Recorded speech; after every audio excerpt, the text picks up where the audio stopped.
Wasabi guys, welcome back to another Commander video. We're going to be talking about some spoilers for the upcoming Double Masters set for 2022. That's right, we're getting another Double Masters, and looking at some of these cards, it's like they've been watching my videos. Either that or this is just a general consensus that these are the cards that need to be reprinted the most. But let's talk about some lesser cards that I don't think people were absolutely demanding that they receive a reprint, but it's nice that we got them anyway. We have one of the best artifacts of all time in Sensei's Divining Top. This time they decided to go back to the original artwork from Kamigawa, which I'm a big fan of. I always liked this version of the artwork. It's easily one of the most recognizable ones, and for some time now it's been growing in value. It's been holding its value pretty well. So it getting a reprint, I don't think it's going to tank, but we all knew this was probably coming sooner or later. It did get a reprint back in Eternal Masters. That was pretty much the green light to continue reprinting it in these master sets. Next we have Bloom Tender, which has been reprinted a couple times. It's been in a secret layer as well, so it's not like people were desperate for Bloom Tender. It's a great card, especially in multicolored decks. That's where the value is.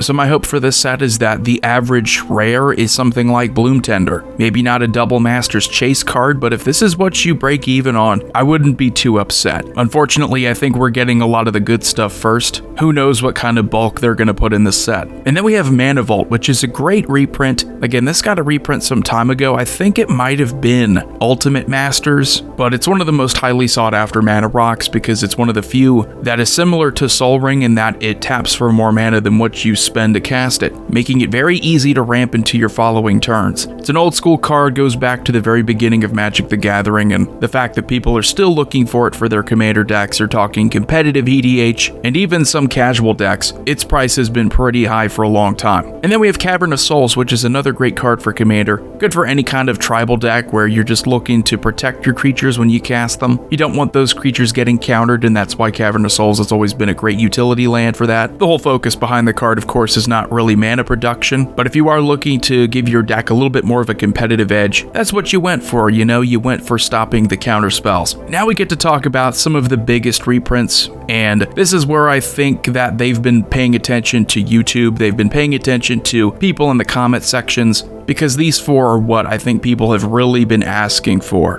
And we have Teferi's Protection. It has been reprinted, of course. It's been in the mystery boosters, it's been in the secret layer, but it's still an expensive card for what it does in white. It's one of the only cards that will actually make playing mono white less painful. But even if you're not playing mono white, Teferi's Protection is still one of the best white cards ever made. Way back to 5 years ago in Commander 2017, this was only in one of the Precon decks, so naturally, you have like the best card in the entire Commander year. People are going to want that deck for this card specifically. The problem is, once people recognized how incredibly powerful this is, it became at least a $40 to $50 card, which made it definitely a bit harder to justify putting into Commander decks for some players. The next card we have is another one that, similarly, after release, it's like everyone decided this was one of the best cards in the entire set. Allosaurus Shepherd from Jumpstart. Everyone understood its power, its potential. On 1 mana, you have a creature that can't be countered, and it makes all of your green spells uncounterable. And that's it. You don't even have to care about that activated ability. It's nice, but the real value here is all in that 1 green mana. This was more expensive than Teferi's Protection ever was, getting around $100 and up. So it's a really good sign that this is one of the chase mythics for the set. And then we have another big one. This is going to be a big one for a lot of you Commander players out there. Back in Commander 2019, we got Dockside Extortionist. It was only in the Flashback Precon deck, which was kind of weird, but it's still a great card. Getting an upgrade to Mythic Rare for this set I think is appropriate. That way it's not going to absolutely tank the value of the original. It just goes to show how Wizards of the Coast are recognizing what people want in their decks.